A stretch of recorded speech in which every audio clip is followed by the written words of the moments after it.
وبركاته. الحمد لله رب العالمين ألف بين قلوب عباده المؤمنين. لو أنفقت ما في الأرض جميعا ما ألفت بين قلوبهم ولكن الله ألف بينهم. والصلاة والسلام على من دعا إلى الوحدة وحذر من الفرقة، فقال فيه: إنما الذئب يأكل، إنما الكلب يأكل من الشاة القاصية. وعلى آله وصحبه وعلى كل من اهتدى بهديه واستنى بسنته وسار على نهجه إلى يوم الدين. أما بعد،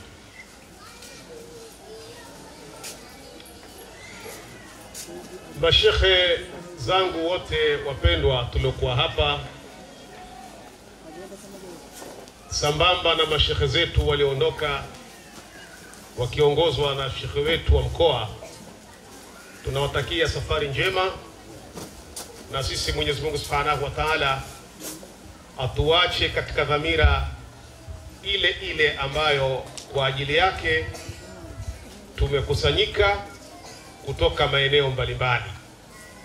Tunamuomba Mwenyezi Mungu Subhanahu wa Ta'ala atupe faida kikao hichi na atutoe hapa hali ya kuwa maghfurina min dhunubina. Amin. Tumesameheka kunako madhambi yetu. Amin. Rehma na amani zinampasa hasa mtume wetu Muhammad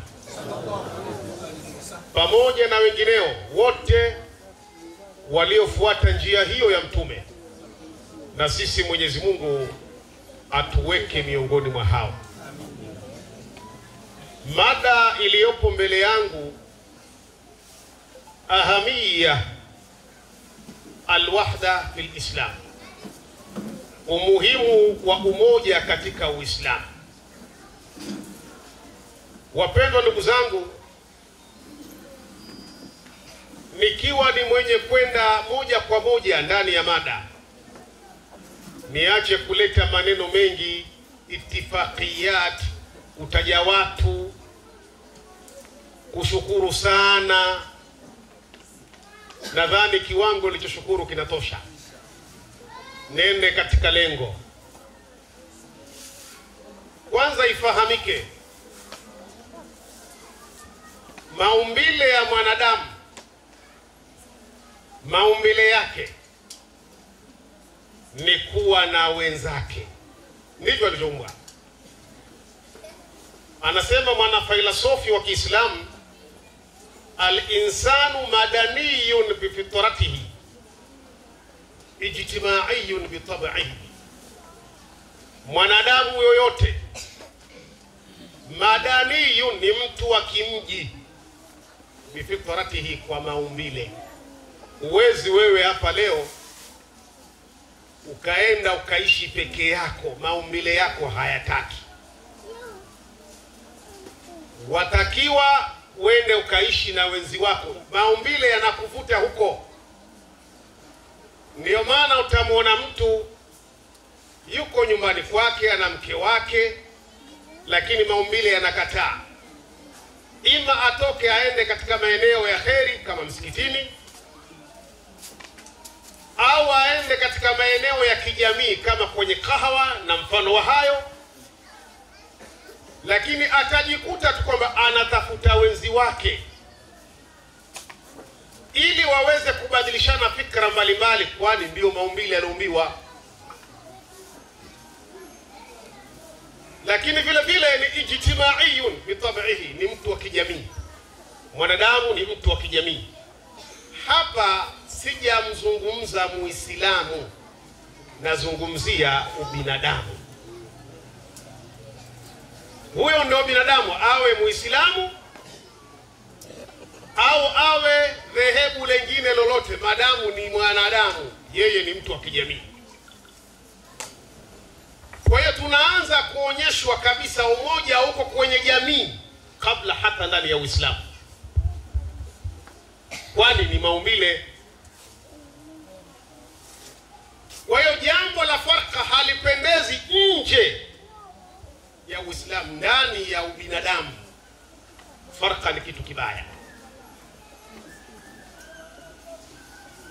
Mtume sallallahu alaihi wasallam mwaka wa 10 Hijjatul Wadaa, mwaka wake wa mwisho wa kuishi katika dunia hii,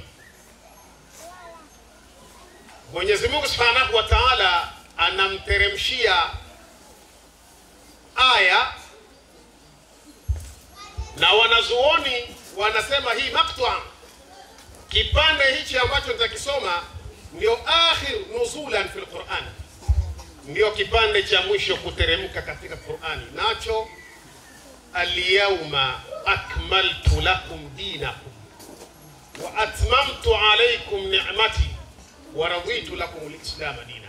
Aya imeanza hurrimat alaykum al-maytatu wad-damu wa lahmu al-khinzir wa ma uhilla li ghayri Allah bihi, mpaka kufikia والمنخنقة والموقوذة والمتردية والنطيحة وما أكل السبع إلا ما ذكيتم وما ذبح على النصب وأن تستقسموا بالأزلام ذلكم فسق.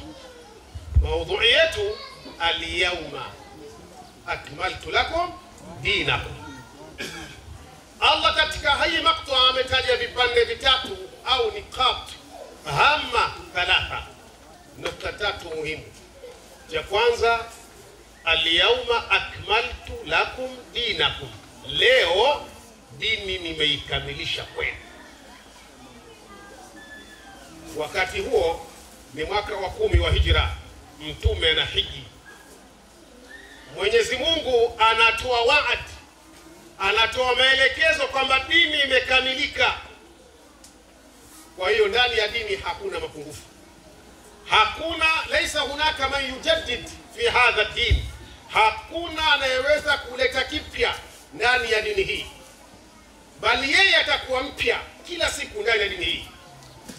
Qur'ani imeendelea kuwa mpya, inafaa kwa watu ambao walikuwa hawatumii hata baskeli, na ilifaa kwa watu waliotumia baskeli, ikafaa kwa watu wenye kutumia gari, ikafaa kwa watu waliotumia treni, na ikafaa kwa watu wenye magari na ndege za kasi. Na leo kila aina ya tukio ambalo linakustaajabisha, mpaka zile nyambizi zinazokwenda ardhini alafu zikaibuka zikashambulia, Qur'ani imegusa.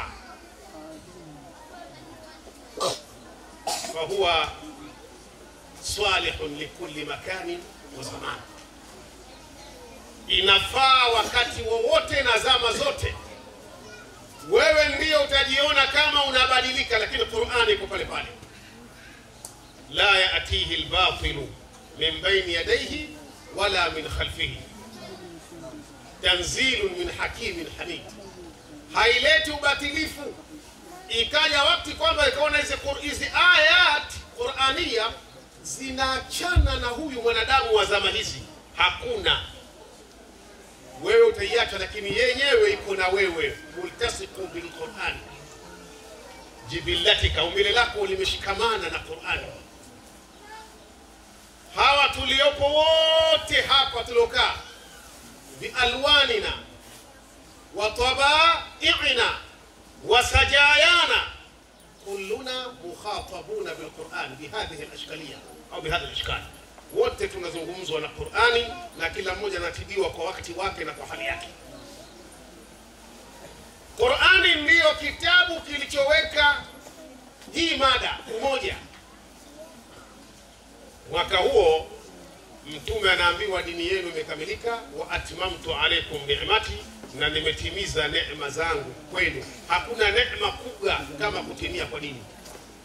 Waonaje kama ingelikuwa haikutimia ikawa kila mmoja ikalake, kama baadhi ya adiyani wa milal, baadhi ya dini na mila mbalimbali, watu wanaweka mambo ya kwao, kila mmoja anahukumiwa na matamanio nafsi yake, anaingiza anachokitamani yeye, hata kile alichoshauriana na mke wake na familia anakitia katika dini.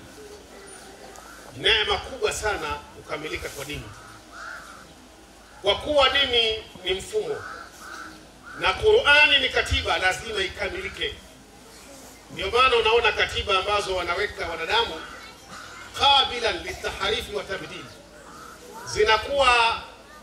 zinakubali kubadilishwa na kuharibiwa.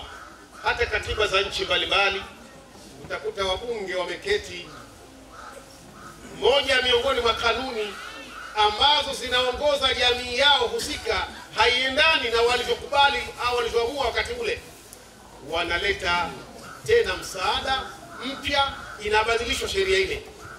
Qur'ani haijatokea hata siku moja kwamba alipata kukaa mtume akasema kwamba hili kidogo la waumiza wafuasi wangu, waja wangu.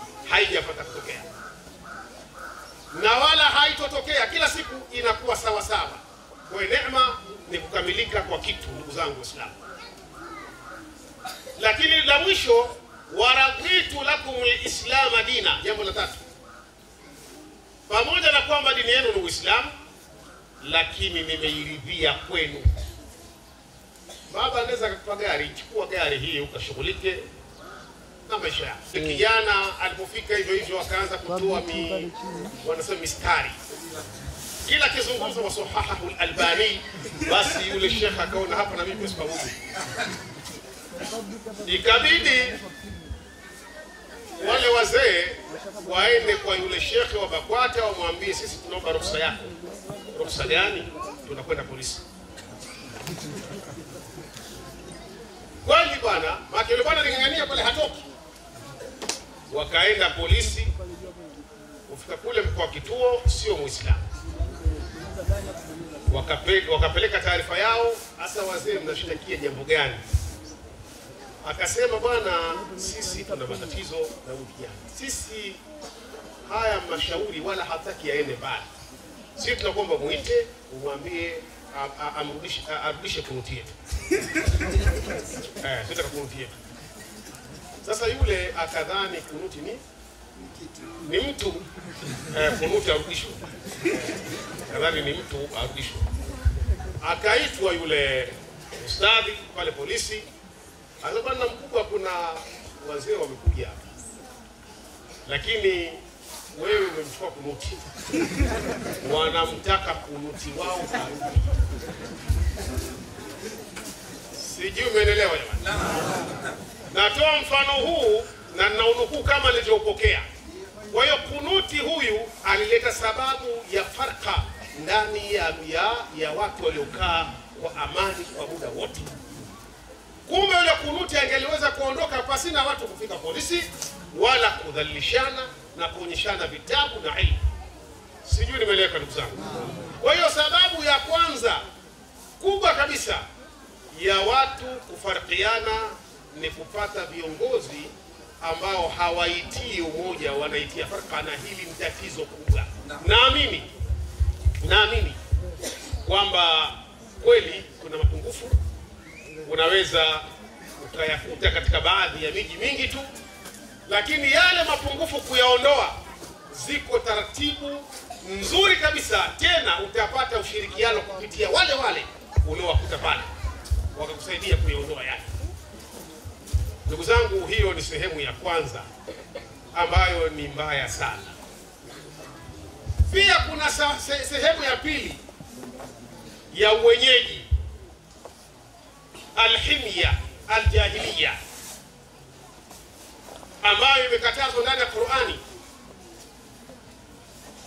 At-ta'assubi al-qabali wal-qaumi wal-watani, ile hali ya kubezi mtu kwenye umji wake. Sisi ni watoto wa hapa, tumezaliwa hapa, sisi wa hapa. Hawezi kuleta mtu kitu kipi hapa, wala hawezi kutuongoza. Yani yuko mtu aponde aharibu, lakini watu wamuache kwa sababu ni mtoto wa mjini. Hili nalo ni tatizo kuu. Kuna sehemu nyingi sana Nazungumzia mambo ya umoja haya na sababu zinazopelekea tuachane. Maeneo mengi sana, hata mkoa wetu una kadudu haka kaumji,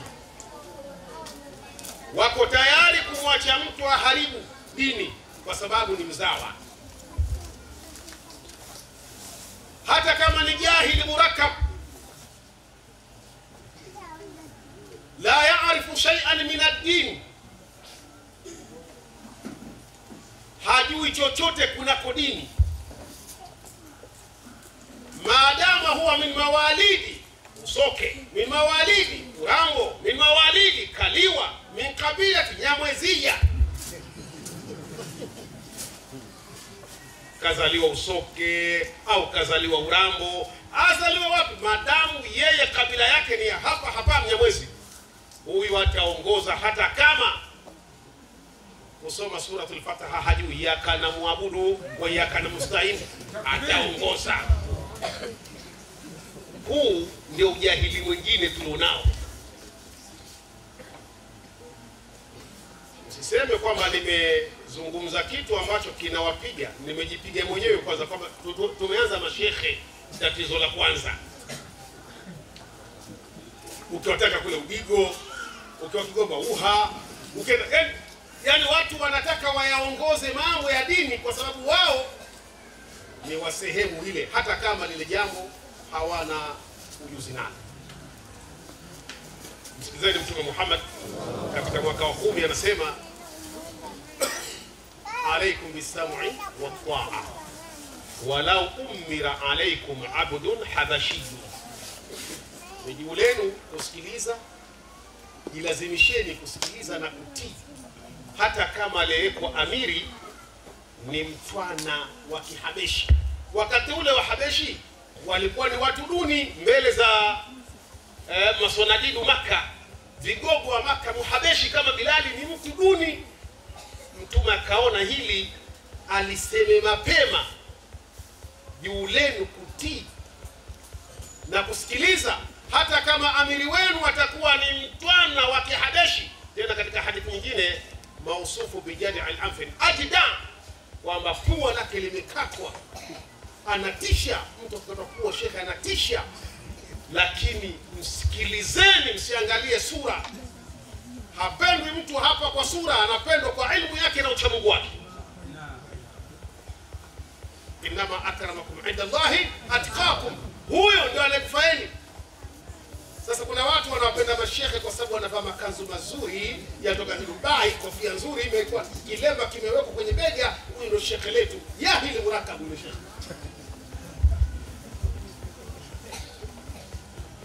Hawapendwi watu katika dini ila wale ambao tahallau bil akhlaqi samia wahtafidhu bil mabadi wal qiyam an nabila, wale ambao wamejipamba na tabia tukufu za Uislamu na wamejipamba na tabia za Mtume Muhammad sallallahu alaihi wasallam. Ndugu zangu, hii mada niliambiwa nisizungumze, itakuwa ndefu, na mimi nikasema naizungumza, lakini naona kwamba ni kweli wala si uongo. Sasa katika sura ya kuenda nayo ili kuikata, kuimaliza, tuzungumza nukta ya 3. Tumeshazungumza umji unatuletea matatizo sana, lakini nukta ya mwisho, mali, almalu, vijimali hivi, hawa Mungu kawakirimu hawa matajiri, aghania. Tatizo lingine hilo la kufarikisha umma, tatizo lingine, na hasa upande wa mashekhe. Mashekhe wengi wamefitiniwa na hawa Allah subhanahu wa ta'ala aliowaruzuku mali, na hii ni riziki kama vile ilmu, kama vile kupata watoto. Hivi ni vipawa Mungu anawapa watu wake, ampa mtakaye, yabsutu rizqa liman yasha wa yaqdir. Wapendwa ndugu zangu, nyumba nyingi za Mwenyezi Mungu wenye mali si wote, baadhi, kama ambavyo mashekhe sio wote, ni baadhi, na kama ambapo wanamji sio wote, ni baadhi, na kwenye mali pia baadhi wana matatizo makubwa sana. mada ya shekhe ijulikane, anazungumza nini shekhe. Kwanza ukiletwa shekhe lazima uangaliwe, huyu shekhe katokea wapi? Kigoma, waangalieni sana, hao na matatizo. Huyu katokea wapi? Tanga, hawa nao bla bla sana hawa. Huyu katokea wapi? Yaani ili muradi tu, kwa kwanza ukifika pale unaanza kuangaliwa unaendaje. Sasa siku hiyo utoe mada ya zaka umeleta. Tunazungumza haya kwa ushahidi. Siku moja alishushwa imamu mkoa huu, akaambiwa, shekhe, umepewa dakika za kuzungumza nusu saa, umechukua dakika 10 za kwetu. Sikiliza, mshahara unapewa na nani? Au unanipa wewe? Mwisho leo nakupa warning ya kwanza. Yule kusikia na kalifanya yeye na mjahidina. Mjahidina kwa tajiri. Akaunguruma tena. Tena mbaya zaidi akaleta mada ya zaka. Akamkanyaga koboko kwenye mkia. Akaambiwa, shekhe, kibarua kimeota nyasi. Rudi kwenu. Hakuna kamati wala hakuna sijui mkutano mkuu. Rudi kwenu. Inna lillahi wa inna ilaihi raji'un. Na bado mashekhe zangu, kuna watu unaitwa kwa sababu naambiwa, shekhe, tunakuheshimu kwa muda, tunakuheshimu sana na tunakupenda. Hebu unachagua mada ya kusema. Unajua siku zinaa tu wewe. Hauna mada nyingine. Wallahi nakwambia. Haya ndio mambo yanayojiri katika nyumba za ibada kupitia watu ambao Allah kawakirimu, kawaangalia, na wanazuoni wana shida sana. Na wengi tumefeli. Usema kweli ndio huo. Nenda Dar es Salaam pale, wanazuoni wengi bla bla, wanaendeshwa na matajiri. Ukweli ndio huo. Tamkuta mtu kabomoka kabisa, kabomoka. Na Mwenyezi Mungu katupa mtihani wa hii mali, annasu malu ila man indahu malu, wa man la indahu malu fa anhu an-nasu qad malu. Watu bwana wamemili kwa wenye mali. Wewe kama hauna mali, wewe watu hawa huwaoni shekhe, haji mtu. Kwa hiyo ili ni eneo ambalo nimeomba nimsie. Sasa hii nukta ya sababu za tafuta, nikimalizia hii mada ndefu, lakini nimalizie sababu za ikhtilafu za wanazuoni kidogo. Nimalizie hii nukta, ni muhimu sana nisiache. Ndugu zangu, hizi ikhtilafu hazikataliwi katika dini, na tumeelekezwa tuzipende ikhtilafu. Kilichokatazwa katika Uislamu ni tafriki, kufarikiana, sio kuikhtilafiana. Nataka nikazure, kuna kuikhtilafiana, kutofautiana. Maana ikhtilafu ni kutofautiana katika kadhaya mbalimbali. Kinachokatazwa ni tafriki, kubaguana, kufarikiana. Hilo ndio jambo ambalo linakatazwa, na yote nitatoa kwa ushahidi. Mwenyezi Mungu Subhanahu wa Ta'ala anasema katika surati Yunus, nadhani ni Hud, nadhani ni 112, walau shaa rabbuka laja'ala an-nasa ummatan wahida. Kama Mola angelitaka umma wote ungekuwa mmoja. Wala yazaluna mukhtalifina illa man rahima rabbuka. Hawataacha kufanyiana ikhtilafu. Ikhtilafu lazima ziwepo, tena hii Allah anasema wala yazaluna, zala min akhawati kana wa ma zala, wala yazaluna, hawataacha.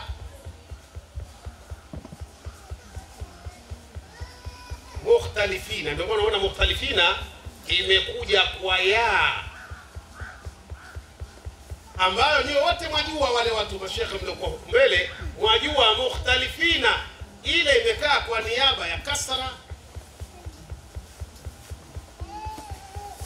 kwa sababu ni khabaru kana, na khabaru kana ni mansubu.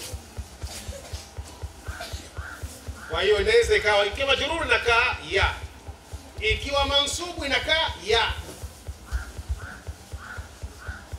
Mukhtalifina hawataacha kuwa ni wenye kutofautiana, ila marahma rabbuka, ila yule ambaye Mola wako amemrahamu. Mtu anaweza akaishi miaka yake yote hajafanya ikhtilafu na mtu yote, sio ugomvi, kutofautiana katika jambo. Sasa Mtume Muhammad akathibitisha maneno haya kwa kusema ikhtilafu al-a'imma rahmatu lil umma, kutofautiana viongozi hawa ndio rehema kwa sisi viumbe. Sijui nimeweka uzuri. Kuna madhehebu ukishatembea na mwanamke kuoana ni haramu, ikiwemo ibada. Kishaonja habari zimekwisha, lako jicho, hata utubie ndoa hakuna tena. Kuna madhehebu hilo haliharamishi. Sasa hii ikhtilafu ingelikuwa haipo, ikawa wote wanafuata kama wanavyosema ibadi, mngeoa nyie.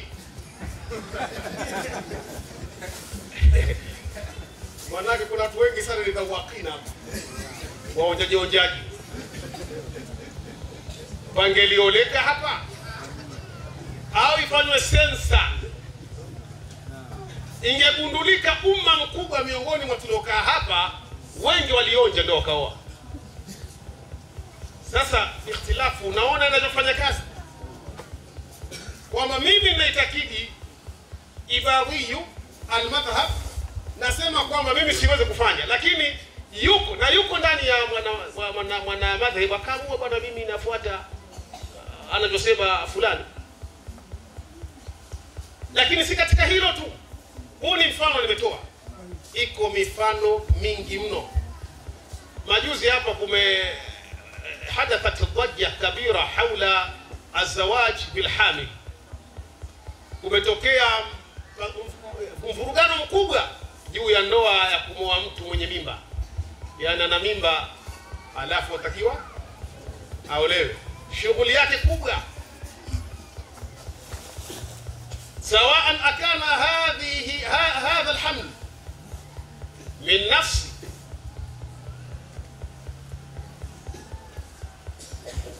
almutazawij au min ghairi, sawa kwamba hii mimba akaitia mwenyewe yule anataka kuoa, au ilikuwa mimba ya mtu mwingine anakwenda kuoa katika ujauzito wa mtu mwingine. Sasa kuna mambo hapa haya, khilafu ya talaka tatu, ikhtilafu ala wuqu'i thalath tatliqat bilafdhin wahida fi majlisin wahid, kwa tamko moja katika baraza moja, majlisi moja. Wanazuoni baadhi wanasema ikitoka tatu habari zimekwisha, hata yatazawaja zawjan ghaira, baka olewe na mume mwingine aachike ndio muoe. Wengine wanasema zikiwa tatu tamko moja majlisi moja ni moja. Sasa waonaje wewe? Si utakimbia kwenye moja ili mrejee? Ndio mambo yanavyokwenda. Hebu naomba simu hii.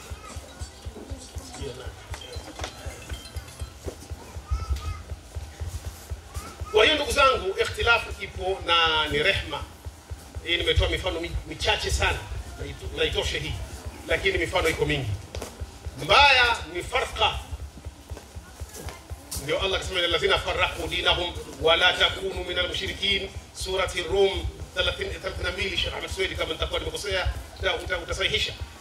Rum 32, wala takunu minal mushrikin minal ladhina farraqu dinahum wa kanu shi'a kullu hizbin bima ladayhim farihun, wala msiwe kama washirikina wale ambao wamefarikisha dini yao wakawa makundi. Kila kundi linafurahikia kuja kwake. Sisi hatuko hivyo, sisi Waislamu ni kitu kimoja.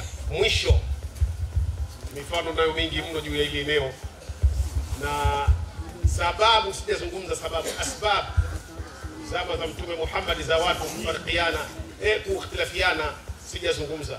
Lakini kwa nukta ya haraka, ikhtilafu inaweza kutokana na tofauti al-arai wal madarik. Watu wametofautiana rai. Mimi leo Sheikh Amir Fiqh akisimama hapa nitapokea tofauti na wewe. Haya nilosema mimi haya. Mtatoka wengine hapa mmeshatofautiana. Ndivyo walivyokuwa wakitofautiana mbele za Mtume Muhammad. Ndio kaona kuna hizi madhahib. Tuko pamoja Lakini pia mushtarakul maana fi lafdhin wahid. Tamko moja likawa lina maana zaidi ya moja katika lugha ya Kiarabu. Mfano qur'u ina maana ya hedhi na ina maana tahara. Hapo umetofautiana wanazuoni, habari zake ni ndefu hapa kwenye qur'u. Lakini lugha ya Kiarabu pia ina sababu za wanazuoni kutofautiana. Ainun ni jicho kama ambavyo la kwangu na la kwako linaitwa nini? Ainun. Lakini ainun pia ni jasusi. Sawa Lakini ainun pia ni chemchemu, ama sivyo? Sasa hili limekuja linahitaji qarina. Qarina ni dalili maalum inolitoa jicho, ima lisiwe ili la kuona, liwe ni jasusi. Sawa Allah anasema tajri bi ayunina. Lile jahazi la nani? La Nuhu. Lilikuwa likitembea. Sasa ukisema kwa macho yetu, umemwambia Mwenyezi Mungu ana macho. Lilikuwa likitembea kwa msaada wetu, kwa himaya yetu. Fiha ainun jariya. Ndani ya nini? Ya pepo kuna nini? Ni jicho, chemchemu. Ainun jariya, chemchemu zaidi pamoja kupita. Kwa hiyo ainu hapa ni chemchemu. Arsala Umar bin Khattab ila al-Iraqi ainan. Alituma Umar bin Khattab Iraqi ainan, jicho jasusi. Wassalamu alaykum wa rahmatullahi wa barakatuh.